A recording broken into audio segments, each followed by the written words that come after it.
C'était un jour de vent du printemps 1966, près de la pointe finistérienne de Pinmar. Viviane Elias n'avait encore jamais porté sur la plage son costume traditionnel. Derrière l'objectif, un photographe venu de Paris.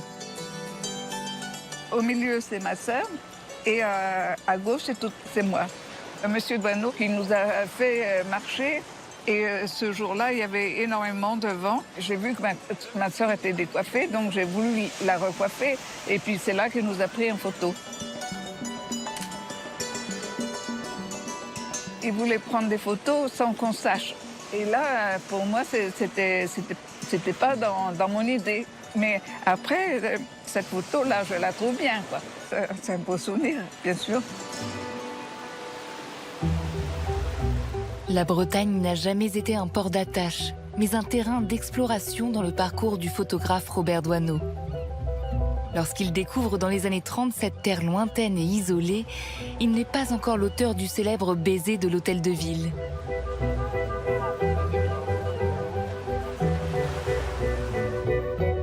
Pieuse, rurale et fière de ses traditions, la Bretagne porte en elle tous ses clichés. Doisneau va regarder au-delà. Il trouve auprès des oubliés et des invisibles, ce qu'il aime par-dessus tout, mettre l'humain au centre de son cadre. En Bretagne, Robert Doisneau s'essaie au terrain de l'intime et fixe de son œil tendre une société en pleine mutation.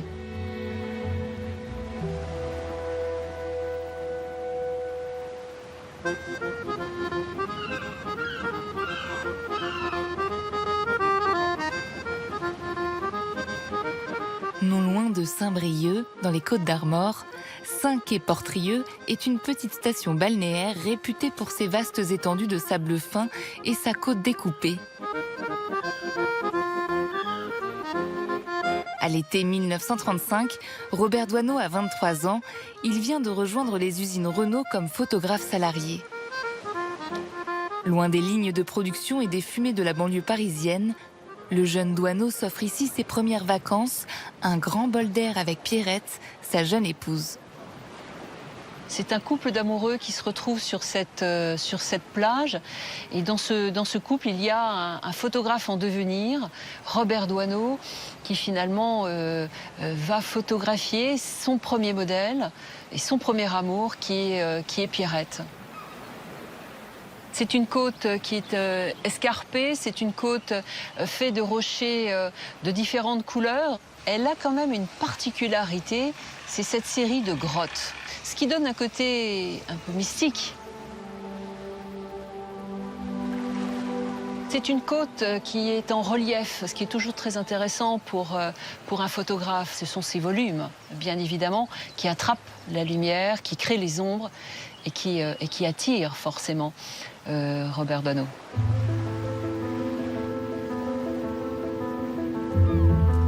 Formé à la lithographie, le jeune photographe exerce son œil, ne lâche pas son Rolleiflex et trouve ici un cadre inédit pour travailler son sens de la composition. Robert s'amuse à mettre en scène sa femme Pierrette dans ce décor naturel. Il découvre toutes ces formes et il joue de ces rochers, de cette grotte. Par exemple, on a cette magnifique photographie en contre-jour avec Pierrette dans l'ouverture de cette grotte. On imagine Robert Doisneau au fond de cette grotte avec ses oppositions de basse lumière et de haute lumière. Hein. On est vraiment dans des oppositions extrêmement contrastées.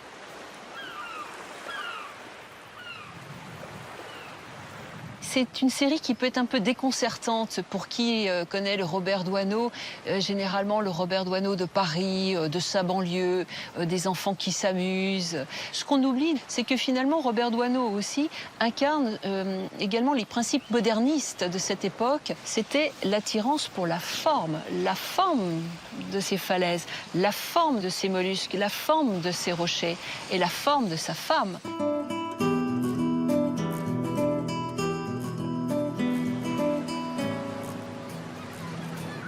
Son travail de photographe au sein des usines Renault ne correspond pas au tempérament ni à la volonté d'indépendance de Robert Doisneau. en 1939, il est licencié pour cause de retard à répétition. Les années de guerre sont celles de la débrouille. Les commandes se font rares.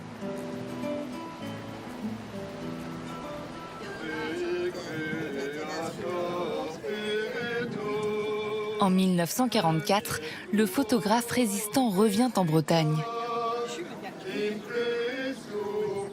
Cette fois, il est seul et décide de sillonner le Finistère, une région différente de celle qu'il connaît déjà en Bretagne.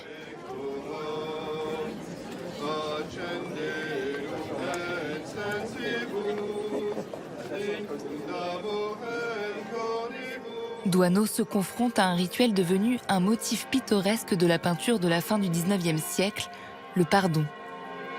Une procession religieuse destinée à honorer le saint patron du lieu, comme ici à Locronan.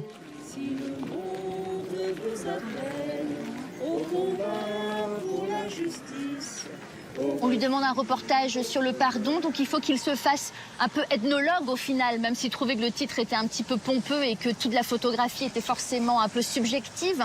Donc je ne pense pas qu'il participe au stéréotype, je pense qu'il montre à un moment donné une tradition qui peu à peu, d'une tradition de foi va devenir une tradition peut-être plus populaire. Les passages obligés de cette procession religieuse comme le défilé des bannières ou la marche des porteuses de reliques attirent l'œil de Doisneau. La toute beauté échappe aux modes passagères. Ne parlons pas du joli, du charmant, du mignon. La beauté rayonnante, on ne peut la capturer. Elle pétrifie le témoin qui se trouve sur son passage. Ce que Doisneau révèle, ce sont ces visages de femmes en coiffes et en costumes traditionnels. Ces photos, publiées à la sortie de la guerre, servent à une presse d'illustration alors en plein essor et avide d'images. On voit ces femmes pleines de ferveur, qui portent en effet les reliques. Il montre aussi les différentes étapes qui pouvaient sembler un peu particulières pour des gens qui ne sont pas bretons.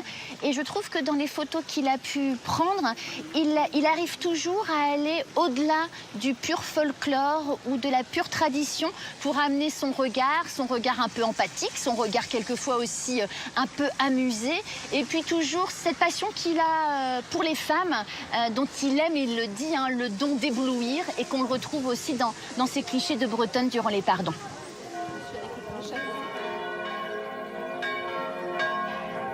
J'ai remarqué que plus une région est catholique pratiquante, moins ses habitants aiment se laisser prendre. En Bretagne, en Vendée, j'ai toujours des histoires. Je ne sais pas si c'est lié vraiment à la religion, c'est peut-être aussi lié au caractère. Alors je ne sais pas si c'est revêche des Bretons, mais en tous les cas des gens qui se méfient de les Parisiens ou les Kodakériennes, ceux qui ont toujours leur Kodak à la main et qui photographient tout le monde. Et puis Robert Doisneau avait coutume de dire « plus je me fonds, plus je suis content ». Plus je me fonds dans la population, plus j'arrive à photographier. Et c'était peut-être plus difficile de se fondre dans cette tradition très forte en Bretagne. Mais ça ne se voit pas du tout dans les photos qu'il a pu faire.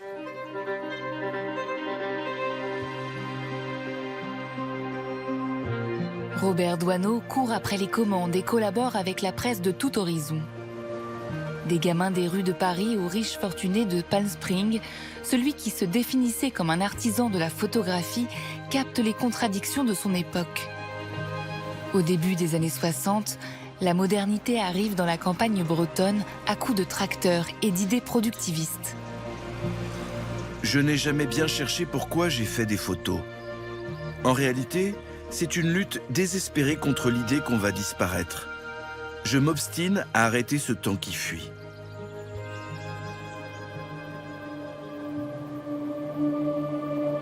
Mais ce train du progrès a aussi ses laissés-pour-compte, notamment dans l'une des régions les plus reculées du Finistère, les Monts d'Arrée. La chapelle Saint-Michel domine ce massif irréel où, perdus entre les tourbières et les landes désertiques, des hameaux surgissent comme seule preuve de vie. Robert Doisneau, c'est un photographe qui se revendique photographe de reportage social. À l'époque, en 1964, il y a un terrain favorable à une expression syndicale du monde paysan, à cause d'une crise légumière. Alors il vient dans ce contexte ici, et les Monts d'Arrée est un terreau de revendication, si l'on veut, quoi. Plutôt porté à gauche, communiste pour certaines communes. Donc c'est un endroit qui va intéresser la presse d'obédience communiste également. Envoyé en reportage pour la vie ouvrière, l'organe de la CGT, Doisneau couvre les manifestations syndicales d'un monde paysan en colère. La région est alors agitée par ce qui est resté dans les mémoires comme la bataille de l'Artichaut.